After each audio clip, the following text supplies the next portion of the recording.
Exactly. Kaya ako nga kayo tinatawag. Wait, ito was the end of your term, right? So who do you think shall occupy your position as mayor? Oo nga. Dapat kapamilya at kapusutin natin yan. Pangakuhay natin ang bayan ng Panginoon. Oo nga, parang hindi naman sayang yung dynasty na family natin sa bayan. Ito sayang. Well, I guess, no one here among us na pwede pang tumakbo for the election. Because we already have our own position. Yeah, and I'll be running for Congress.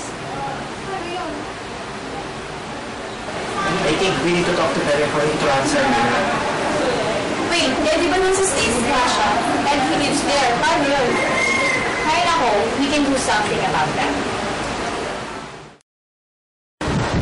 Oh, Pepe. Oh, ate, okay naman. Ikaw.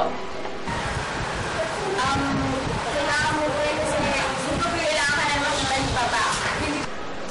Bakit? Hindi na naman siya eh. Sama mo na yung mga family mo, get all your things fixed, and umuwi ka nito as soon as possible, okay? Ha? Mahina na si Papa? O sige, uwi na kami. Okay, we'll see you then. Bye. Bye, ate.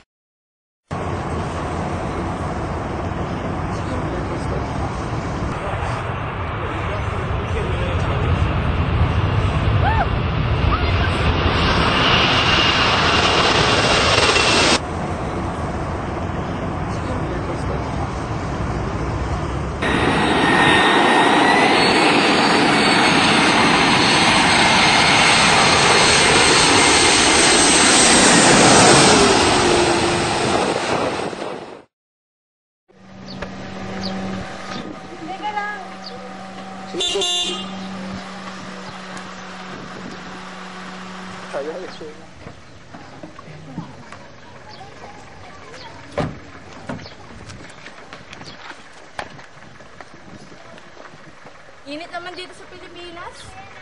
Kindly please get the luggage. Oh, ma'am. Lisa, ha? Dito ka pala tumira. Water? I need water, it's hot.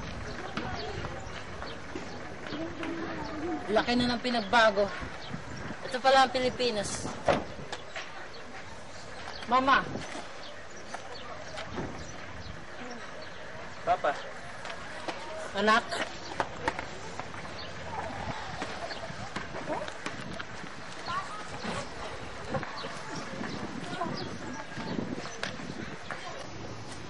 After you, Mama. Welcome, madam. Welcome, sir. Hey, where's my lolo? Yeah, yes, Papa. Nasa taas po. Come on, let's go. Careful. Mamatay na ata ako.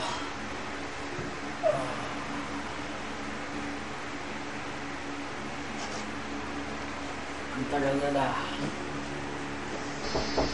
Loy! Hi, Lolo. Kamusta ka ba? Ay, ano po? Gusto ka na, Papa. Okay lang. Anak! Papa! Kamusta na? Okay lang. Parang mamatay na eh. Huwag kayo magsalita ng ganyan, Papa.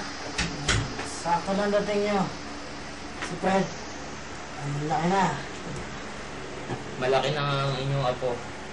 Pogi ba?